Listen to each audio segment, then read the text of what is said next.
Assalamualaikum warahmatullahi wabarakatuh. Alhamdulillahirabbil alamin wa bihi nasta'inu ala umuri dunya waddin.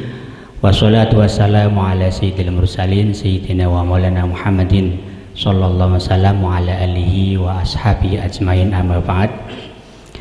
Para netizen yang berbahagia dimanapun Anda berada, alhamdulillah atas rahmat Allah subhanahu wa ta'ala kita bisa berkumpul dengan para ahlul ilmi.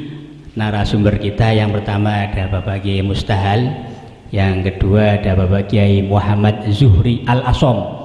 Ini para ahlul fikih, ahlul yang lain saya nggak tahu.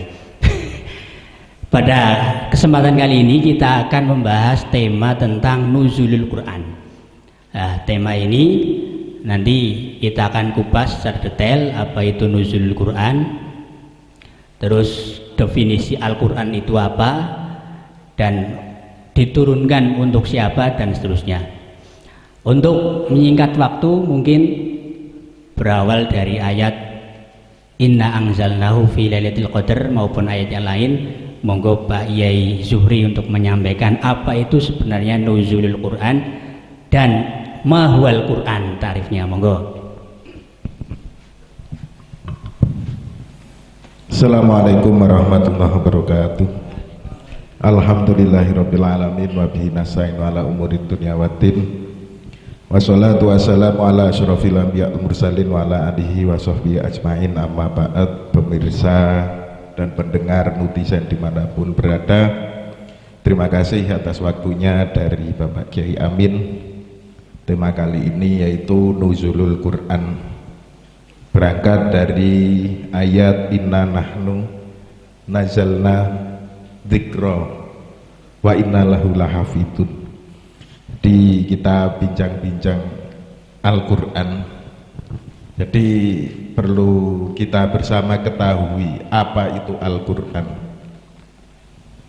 apa ya. Jadi untuk secara definisi yang pasti, dengan definisi secara mantiki, itu tidak bisa ditemukan tentang definisi Al-Quran. Itu tidak ada. Kalaupun kita itu memaksakan definisi secara mantiki di mana ada manek dan jamik, maka Al-Quran ya yang seperti kita lihat, seperti biasanya, ma baina daftain, di antara lembaran-lembaran yang kita pegang, yang kita beli, yang kita simpan, yang kita baca di rumah, itu adalah Al-Quran. Tapi dalam kitab Al-Mana Al-Qattan itu juga disebutkan ada definisi yang mendekati. Artinya mendekati yang bukan definisi yang sebenarnya, yaitu kalamullah al-munazzal ngalan Nabi Muhammad sallallahu alaihi wasallam al-muta'abbad bitilawatihi. Jadi Al-Quran adalah kalamullah yang diturunkan kepada Nabi Muhammad sallallahu alaihi wasallam, di mana ketika kita itu membaca Al-Quran tersebut maka dianggap bernilai ibadah. Seperti itu Pak Kiai Amin. Terima kasih. Jadi menurut Kiai Zuhri ini enggak ada sebelumnya, memang enggak ada takrif yang jamek manek sebagaimana tadi disampaikan oleh Syekh Manakoton ya. Namun definisi yang mudah yang dikutip dalam kitab-kitab Ulumul Quran tadi disampaikan Pak Kiai Zuhri, itu kalamullah yang diturunkan kepada Nabi Muhammad sallallahu alaihi wasallam, yang diawali Fatihah, diakhiri An-Nas, dan al-muta'abbad bitilawatih, atau membacanya dinilai beribadah. Ini salah satu takrif. Kalau takrif secara detail mungkin akan ada tambahan-tambahan dari para ulama. Mengatakan nih Pak Yesudi. Dari Pak Mustahal mungkin ada tambahan tentang takrif Al-Quran. Ya, terima kasih.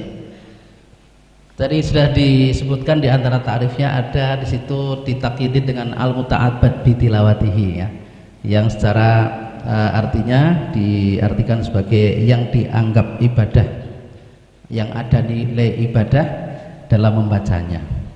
Ini menjadi satu pertanyaan, adakah selain Al-Quran itu tidak al-muta'abbad bitilawatihi gitu tentunya ya.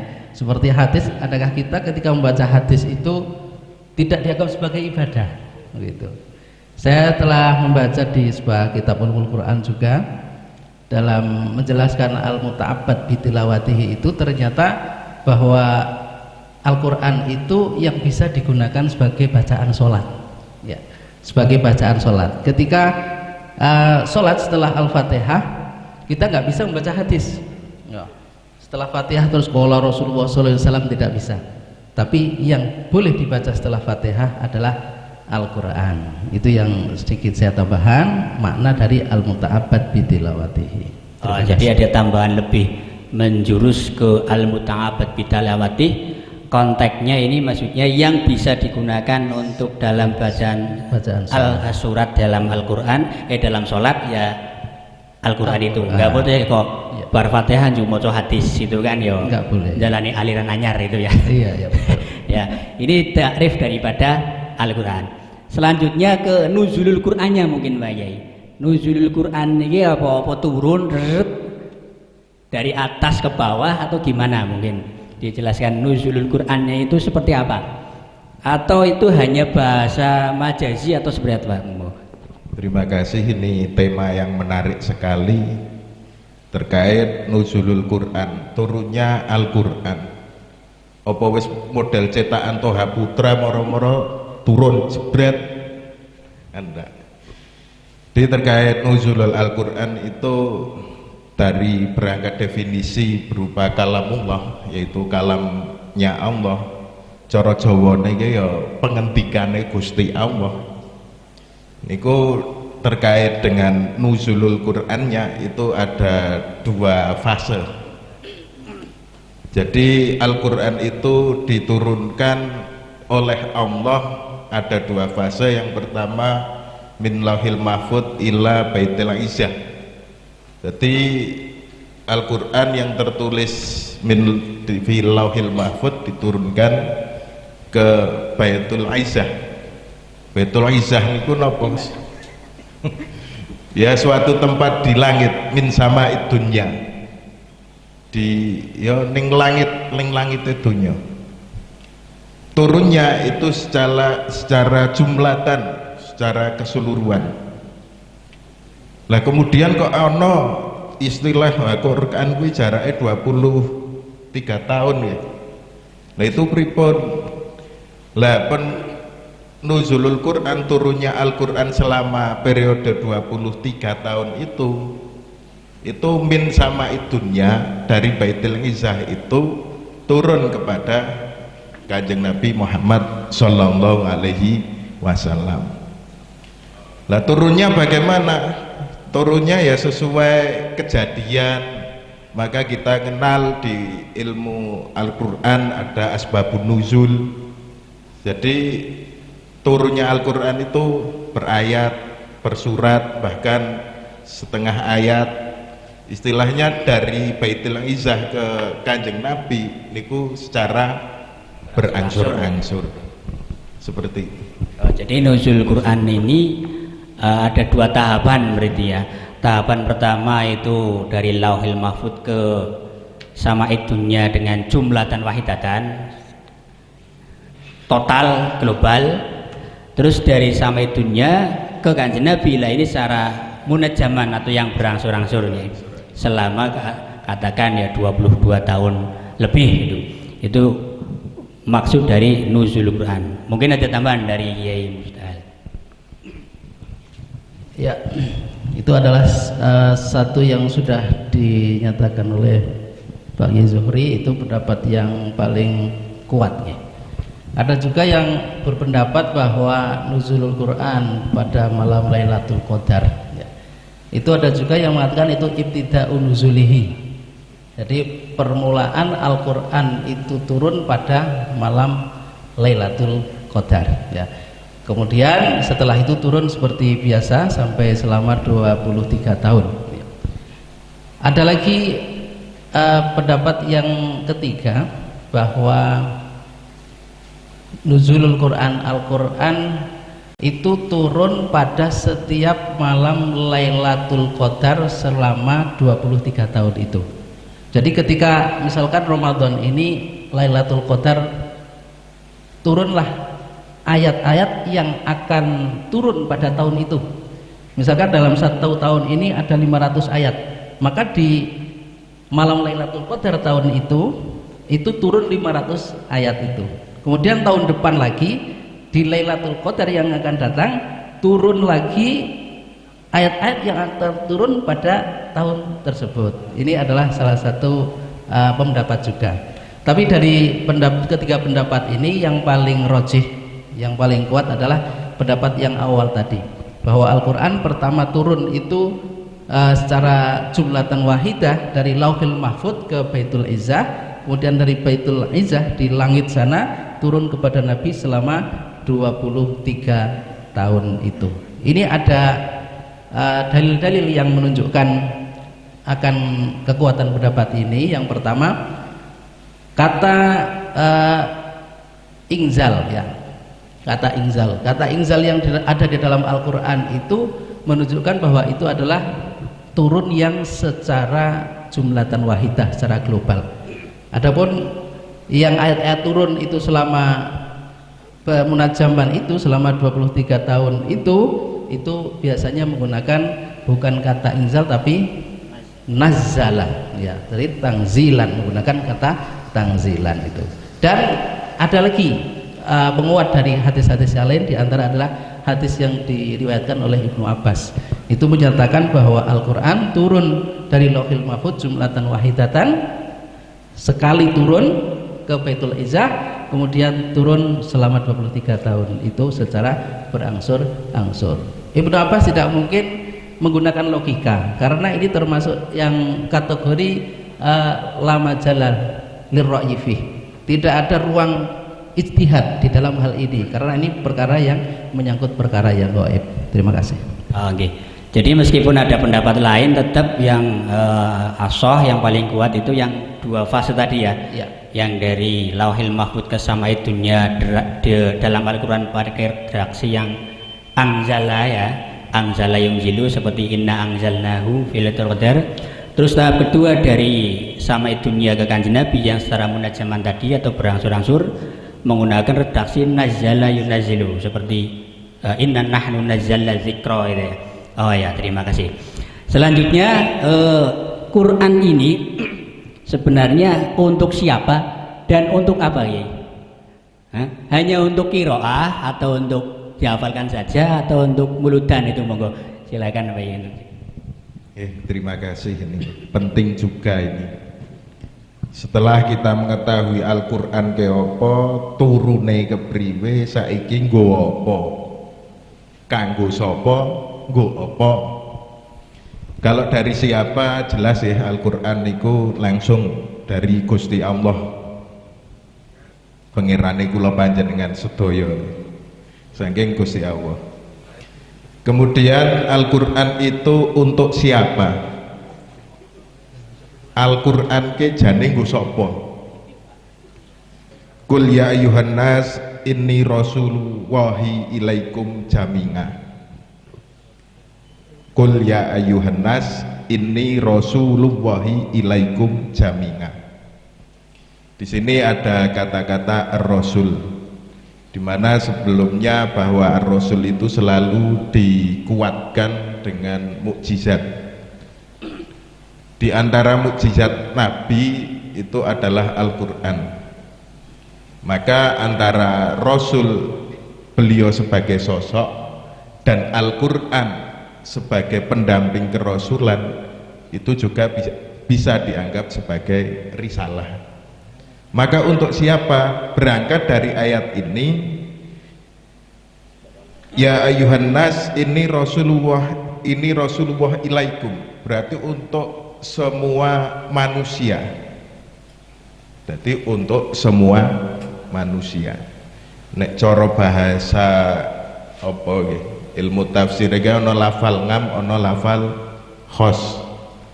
Pokok rupa menungso niku masuk pada lafal An-Nas. Jadi pertama Al-Qur'an ki kanggo sapa itu ilal insaniyah kaffa, kanggo menungso seluruhnya, itu Al-Quran. Bahkan di ayat lain dikatakan hudan linnas, sebagai petunjuk bagi semua manusia. Pokok ege rupa menungso, maka dia masuk kategori anas yang bisa mendapat petunjuk dari Al-Quran. Jadi Al-Quran go sapa ya seluruh manusia, bahkan lintas menungso, jin barang katut niku Al-Quran yang go menungso, yang go jin. Ada sebuah ayat, inna nahnu nazzalna dzikra wa inna lahu lahafidun, niku Al-Quran bahkan untuk seluruh menungso bahkan sampai jin. Ayatipun wa id sarrafna ilaika nafarum minal jin liyastami'unal Qur'an al-ayah. Jadi ora gur menungso tok, jin bahkan jin juga itu ya. Jadi Al-Quran itu sebagai, tadi disampaikan, satu sebagai mukjizatnya Nabi, yang kedua sebagai pedoman untuk seluruh manusia ini ya. Karena mungkin kita ketahui bahwa nabi-nabi terdahulu itu mukjizatnya kebanyakan bersifat hisiah ya, terus ajarannya bersifat iklimiah atau distrik daerah tertentu. Nah ini Al-Quran sebagai mukjizat juga sebagai pedoman untuk seluruh manusia. Atanikum nggih. Monggo dari Kiai Mustahal mungkin ada tambahan. Cukup. Oh cukup nggih. Terus apa nama lain dari Al-Quran atau hikmah diturunkannya Al-Quran? Tadi yang pertama sebagai hudan linnas lah ya, sebagai petunjuk bagi seluruh manusia. Terus hikmah yang lain mungkin apa saja disampaikan monggo Kiai.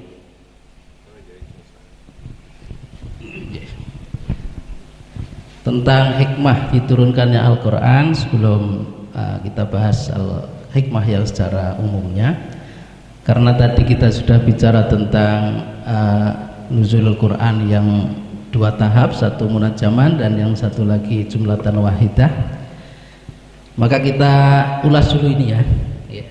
Untuk yang jumlatan wahidah ya, itu hikmahnya adalah bahwa karena kitab-kitab suci sebelum Al-Quran itu semua diturunkan secara langsung, satu kitab itu mablek. Jadi sekurang-kurangnya Al-Quran itu juga sama dengan kitab-kitab yang lain. Makanya penurunan Al-Quran dari Lauhil Mahfud ke Baitul Izzah itu jumlatan wahidah ini, yang pertama karena untuk menyamai juga dengan kitab-kitab suci yang lain, yang kedua ini sebagai i'lan bisyarofil Quran, untuk memberikan pengumuman kepada ahli langit sana, oh ternyata ada Al-Quran, ada kitab lagi yang turun selain kitab-kitab sebelum Al-Quran. Ini yang jumlatan wahidah ataupun yang secara serentak. Kemudian yang turun secara berangsur-angsur, ini hikmahnya diantaranya untuk melipur Kanjeng Nabi, ya, melipur Kanjeng Nabi. Karena Nabi itu ketika ayat Al-Quran itu lama tidak turun-turun, Nabi sudah merasa gelisah, seperti yang diceritakan dalam Wadduha, dalam surah Wadduha. Itu karena ada fatrah waktu yang agak lama, surah turun sampai Nabi merasa gelisah, kemudian turunlah ayat itu. Kemudian Nabi sudah merasa terhibur lagi dan merasa kuat lagi. Selain itu juga turun Al-Quran secara munajaman itu untuk memudahkan menghafal bagi Nabi dan bagi para sahabat-sahabat Nabi. Akan beda sekali ketika menghafalkan langsung satu Quran mabluk, dihafalkan pasti akan lebih susah. Ya. Itu mungkin ada tambahan, monggo nanti kita tambahkan. Jadi salah satu tadi disampaikan hikmahnya, proses pertama turunnya Al-Quran secara jumlatan wahidatan dari Lauhil Mahfud ke samai dunia itu untuk ya agar sama dengan kitab suci yang lain. Yang pertama, yang kedua untuk menunjukkan bahwa Al-Quran itu paling mulia ya di antara kitab-kitab yang lain. Adapun hikmah turunnya Al-Quran dari samai dunia ke Kanjeng Nabi yang munajaman tadi atau berangsur-angsur, itu untuk tadi untuk mudah dihafalkan agar lebih mudah bagi para sahabat tentunya ya. Terus sebagai tasliyatun, sebagai penghibur bagi Kanjeng Nabi ketika ada masalah, terus turun ayat yang lain. Mungkin ada masih yang lain, proses tasyrik mungkin ya, proses tasyrik, karena penerapan hukum secara total, brutal, frontal itu kan jelas berbeda ketika dengan berproses itu ya. Mungkin ada tambahan lain dari Yesuri. Kalau bicara hikmah banyak sekali ya. Di antaranya itu juga termasuk metode dakwah, dimana ketika kita langsung frontal mendakwahkan sesuatu, ya maaf saja yang didakwahi iso lari. Maka dengan proses penurunan Al-Quran saja itu prosesnya tadrijan, alon-alon lah, ya sidik-sidik biqadri ngukulihim. Termasuk juga pengharaman khamr itu kan prosesnya juga orang langsung haram, itu enggak. Karena kondisi masyarakat saat itu sudah terbiasa dengan khamr, langsung diharam ke bubar. Maka dari proses ini kita bisa ambil hikmahnya bersama bahwa proses dakwah sendiri pun juga tadrijan biqadri ngukulihim, sak nyandak begitu dari. Berarti ada hikmah yang lain tadi, ini sebagai salah satu metode dakwah ya, penerapan hukum secara tadrijan, secara alon-alon, secara proses, tidak secara frontal. Seperti tadi ada proses pengharaman khamr, proses juga mungkin kemarin dibahas tentang kewajiban puasa, itu juga tidak total frontal langsung seperti sekarang ya. Itu hikmah tadi nuzul Quran yang jumlatan wahidatan dan yang munajaman atau berangsur-angsur. Selanjutnya terkait dengan nuzul Quran ini, meskipun tadi sudah sekilas dibahas, kaitannya dengan Lailatul Qadar itu apa saja? Monggo dari Pak Yai Musdal dulu. Ya, ini tentunya berangkat dengan ayat Syahrul Ramadan alladzi unzila fihil Qur'an. Kemudian inna anzalnahu fi lailatul qadar. Inna anzalnahu fi lailatin mubarakah. Ketika ayat ini sangat erat sekali kaitannya, menjelaskan pertama bahwa Al-Qur'an itu diturunkan pada bulan Ramadan. Kemudian Al-Quran itu diturunkan pada Lailatul Qadar. Al-Quran itu diturunkan pada malam yang berkah ya. Kaitannya antara nuzulul Quran dengan Lailatul Qadar dilihat dari gabungan ayat tadi ya, 3 ayat ketika pemahamannya digabungkan, maka sangat erat sekali bahwa nuzulul Quran itu diturunkan pada Lailatul Qadar. Ini semua ulama sepakat bahwa nuzulul Al-Quran itu pada Lailatul Qadar. Semua ulama sepakat ini. Yang tidak sepakat tadi hanya prosesnya saja seperti apa. Jadi ketika bicara tentang nuzulul Quran, maka erat sekali kaitannya dengan Lailatul Qadar. Lailatul Qadar untuk menunjukkan bahwa Al-Quran ini sangat agung sekali, bahwa Al-Quran ini betul-betul suatu mukjizat yang sangat agung dibanding dari mukjizat-mukjizat yang lain. Sama-sama mukjizat Kanjeng Nabi, dibandingkan mukjizat Nabi yang lain, maka Al-Quran itu adalah yang paling agung. Buktinya saja, inna anzalnahu fi lailatul qadr wa ma adraka ma lailatul qadr. Diteruskan wama adraka ma lailatul qadar. Apa sih sebetulnya Lailatul Qadar ini? Ini tidak akan ada pertanyaan wama adraka ma lailatul qadar kecuali apabila hal itu adalah sebuah hal yang agung, bahwa yang diturunkan pada Lailatul Qadar itu adalah sesuatu yang agung, yaitu Al-Quran itu sendiri. Ini pun juga tidak bisa terlepas dengan keagungan Kanjeng Nabi. Kalau Al-Quran itu turun tapi turunnya tidak tahu ke siapa, maka tentunya salah alamat. Ketika tahu bahwa yang diturunkan itu adalah Nabi Muhammad, maka kaitannya keagungan Nabi itu juga erat kaitannya dengan Al-Quran, keagungan Al-Quran, dan keagungan Al-Quran itu membuat malam yang hari itu turun Al-Quran menjadi agung, dikatakan sebagai khairun min alfi syahr, lebih baik daripada 1000 bulan. Malam itu menjadi Lailatul Qadar, malam yang diagungkan, yang dianggap yang diagungkan itu karena keagungannya Al-Quran. Jadi itu salah satu kaitannya antara nuzulul Quran dengan Lailatul Qadar. Oh, okay.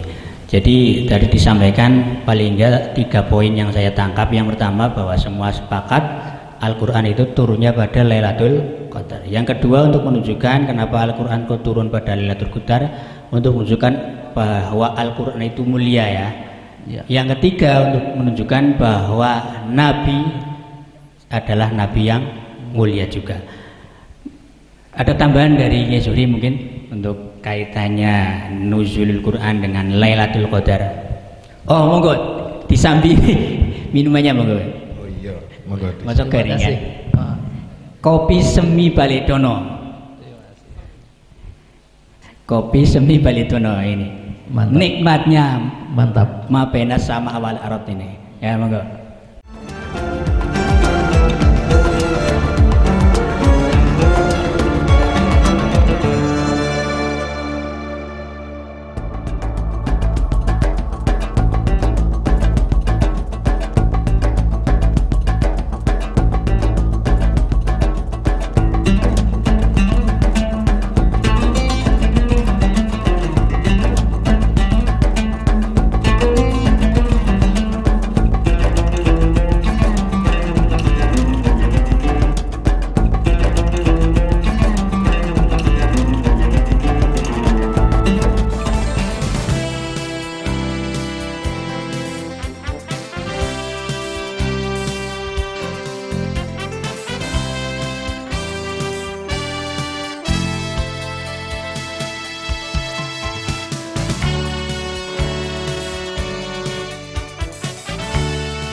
Semakin malam ini semakin asik ini, sudah dikopeni. Demikian untuk nuzulul Quran dan Lailatul Qadar memang sangat erat hubungannya. Kemudian mungkin ada yang berpikir berarti turune ning Lailatul Qadar padahal kita menghaflah mengadakan acara nuzulul Quran itu malam 17, berarti Lailatul Qadar itu malam 17. Nah ini yang sedikit perlu dikaji, bahwa Lailatul Qadar itu tidak bisa ditentukan waktunya. Memang benar, memang sahih Al-Quran diturunkan fi Lailatul Qadar. Nah kok bisa demikian? Ada beberapa riwayat bahwa Lailatul Qadar itu sudah sepakat, dan adanya Lailatul Qadar itu fi Ramadan. Ora ono Lailatul Qadar ning Dzulhijjah, itu ndak ada. Atau ning bulan Suro, itu ndak ada. Kemudian untuk syahrun, untuk bulan-bulan ini sudah ada. Sebelum Al-Qur'an itu sudah ada. Mulai bulan Jawa, Suro, Sapar, Maulud, Bakto Maulud, Jumatil Awal, Jumatil Akhir. Kalau diarabkan bisa lihat di kalender, Itu sudah ada. Jadi sebelum Al-Quran turun itu Ramadan itu sudah ada. Lah Al-Quran kemudian diturunkan fi Lailatul Qadar ya fi syahri Ramadan, seperti itu. Jadi tetap untuk Lailatul Qadar tidak bisa dipastikan waktunya. Ini tambahan dari Pak Yai Mustahil. Oh, monggo tambah. Ya, di Indonesia biasa menyambut Lailatul Qadar atau nuzulul Quran itu pada 17 Ramadan gitu. Sementara kalau di Arab sana itu 27 Ramadan. Nggih, 27 Ramadan untuk menyambut nuzulul Quran 27. Tapi Indonesia kenapa mengambil yang 17 ya? Saya terbaca juga satu artikel bahwa kenapa yang di Indonesia ini mengambil yang tanggal 17 bukan yang tanggal 27. Di antaranya adalah bahwa turunnya Al-Quran yang diperingati oleh Indonesia ini, ala Indonesia ini adalah turun Al-Qurannya wahyu tentang kenabian, bukan tentang kerasulan. Jadi ada yang membedakan antara wahyu kenabian dengan wahyu kerasulan. Artinya kalau wahyu kenabian itu diturunkan wahyu, tapi dia belum ada perintah untuk umatnya, belum ada perintah untuk orang lain, hanya untuk nabinya saja, yaitu dengan turunnya Iqra bismi rabbikal ladzi khalaqal insana min alaq sampai 5 ayat itu adalah wahyu untuk kenabiannya. Adapun wahyu yang menunjukkan kerasulannya adalah surah Al-Muddatsir. Ya ayyuhal muddatsir kum fa'anzir. Nah, ini ada perintah kum fa'anzir. Bangunlah dan berikan pelajaran kepada umatnya. Nah, disinilah wahyu kerasulannya. Jadi yang diambil oleh Indonesia adalah tentang wahyu kenabiannya. Wallah. Jadi nuzul Quran yang tadi sebenarnya bahasa syariat diakomodir oleh orang Indonesia menjadi sebuah seremoni acara itu ya. Hanya saja ternyata ada yang menarik ini, kalau di Indonesia itu versi yang tanggal 17, kalau di Timur Tengah 27. Tadi disampaikan oleh Kiai Mustahil untuk yang versi nuzulnya 17 itu karena nuzulnya Al-Quran untuk nubuah ya, yaitu turunnya Al-Alaq 1-5. Sedangkan yang versi 27 itu nuzul Al-Quran, turunnya Al-Quran untuk yang Nabi dianggap sebagai kerasulan dengan turunnya Al-Muddatsir. Oh, ini menarik untuk wawasan kita, hal-hal terkait dengan nuzulul Al-Quran. Dari awal mungkin sudah banyak kita bahas, mulai definisi Al-Quran, hikmah turunnya Al-Quran, bahkan sampai seremoni nuzulul Al-Quran yang beda-beda. Sebelum nanti terakhir mungkin ada closing statement dari Kiai Mustahil ataupun dari Kiai Zuhri, monggo, tentang nuzul Quran. Tadi sudah bicara tentang kaitannya nuzul Al-Quran dengan Lailatul Qadar. Ya, kenapa Lailatul Qadar itu memang disembunyikan oleh Allah Subhanahu wa taala. Jadi tidak ada yang pasti tahu kapan sebetulnya Lailatul Qadar itu. Apalagi sekarang ini Al-Quran sudah nggak turun kan? Ya. Tapi Lailatul Qadar itu ada terus setiap Ramadan gitu. Kenapa Allah menyembunyikan kapan sebetulnya Lailatul Qadar itu? Kenapa? Tentunya ini adalah berkaitan dengan ujian keimanan sebetulnya. Kalau kita tahu Lailatul Qadar ini pada hari tertentu dan itu dipastikan, maka orang-orang yang akan mencari Lailatul Qadar akan beramal sebanyak-banyaknya pada malam itu dan akan lalai pada hari-hari yang lain, karena dia sudah beranggapan bahwa dia ibadah selama 1000 bulan itu. Nah, jadi anggapan dia bahwa dia sudah lepas. Tenanglah, aku wis duwe ngamal 1000 bulan, wis duwe celengan, dina liyane wis sak karepku. Dina liyane sak karepku, wis tenang aku. Itu yang pertama. Selanjutnya terkait dengan Lailatul Qadar itu sebetulnya ada yang tahu enggak sih? Seperti Nabi itu apakah tahu enggak sebetulnya Lailatul Qadar itu kapan? Ini menarik juga ini. Masa setingkat Nabi enggak tahu? Sebetulnya Nabi itu tahu.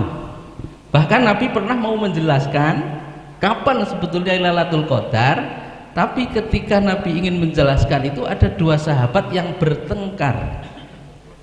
Yang bertengkar tentang Lailatul Qadar itu. Semua saling ingin menyampaikan pengalaman mereka tentang Lailatul Qadar.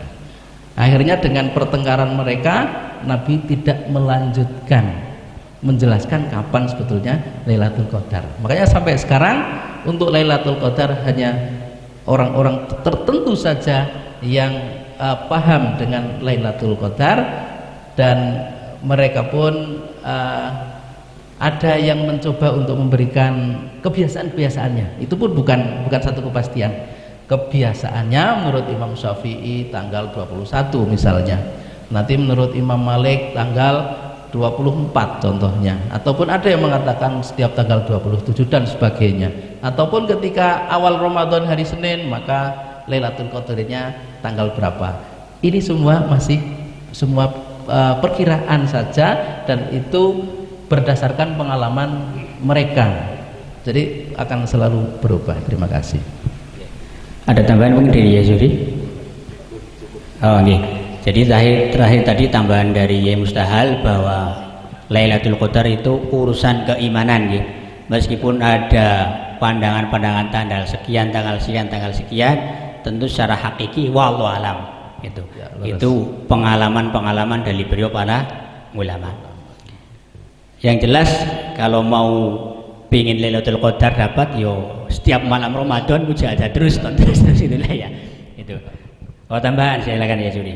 Dari perbincangan kita yang menarik ini bahwa Al-Quran dengan posisinya bagaimana untuk kita, terakhir adalah Al-Quran adalah mubasyirah wa nadhira, yo memberi bebungah, yo meden-medeni, memberi pengharapan juga mengancam. Itu secara keseluruhan Al-Quran seperti itu. Terima kasih. Oke, terima kasih. Kelihatannya sudah banyak yang kita bahas, semoga bermanfaat dari yang kita bahas tadi. Ada tambahan dari pertanyaan atau tambahan ini ya, tambahan loh saya dari hadirin yang sebenarnya ya alimnya juga sekelas Ki Mustahal ini, monggo silakan. Assalamualaikum warahmatullahi wabarakatuh. Terima kasih para yai yang kami hormati. Sedikit saja, kok saya dulu pernah mendengar katanya Lailatul Qadar itu ada tidak di bulan Ramadan. Nah, saya tanya apakah Lailatul Qadar itu ada di bulan Ramadan atau di bulan lainnya? Monggo, ya, terima kasih. Assalamualaikum warahmatullahi wabarakatuh. Ada pertanyaan dari salah satu kiai, tadi disampaikan bahwa katanya ada yang berpendapat Lailatul Qadar di selain bulan Ramadan ini. Ini mesti jenengan semua pernah ngaji tentang pendapat ini. Silakan Kiai Mustahal untuk menyampaikan versi-versi ini.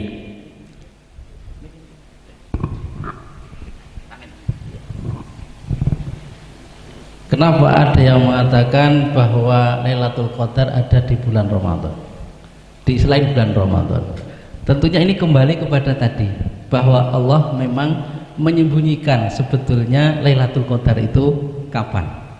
Akhirnya ada pendapat, dan itu sangat wajar sekali ketika ada pendapat yang mengatakan selain bulan Ramadan juga ada Lailatul Qadar gitu. Ini sangat memungkinkan sekali karena memang tidak ada batasan kapan sebetulnya Lailatul Qadar itu sendiri. Dan saya memang pernah mendengar bahwa ada di bulan-bulan selain bulan Ramadan. Wallahu a'lam. Jadi kesimpulannya memang masalah Lailatul Qadar itu sesuatu sing ghaib ya, ghaib. Tentu kita tidak bisa memastikan tanggal berapa, jam berapa, deadline-nya seperti apa, sampai kalau dalam beberapa kitab kalau nggak salah ada 40 pendapat masalah jadwalnya Lailatul Qadar. Ini yang benar ya, monggo jenengan WA malaikat Jibril saja. Itu dari awal sampai akhir. Saya pertama mengucapkan terima kasih pada Kiai Zuhri dan Kiai Mustahal. Kami dalam membawakan mohon maaf yang sebesar-besarnya. Bagi para netizen jangan lupa dukung terus acara Mutiara Ramadan MWCNU Kecamatan Purworejo, terus juga disponsori oleh Kopi Semi Balidono, satu lagi Arsi Dinamo. Lah ini silakan sekongalas tekan gelas. Ini sembolannya Kopi Semi ini. Anda bisa berkunjung sini kullayomin ziyadatan. Monggo. Ini sponsor-sponsor yang sudah mendukung acara Mutiara Ramadan. Dari awal sampai akhir kami banyak kekurangan, mohon maaf yang sebesar-besarnya. Wallahul muwaffiq ila aqwamit thoriq. Assalamualaikum warahmatullahi wabarakatuh. Waalaikumsalam warahmatullahi wabarakatuh.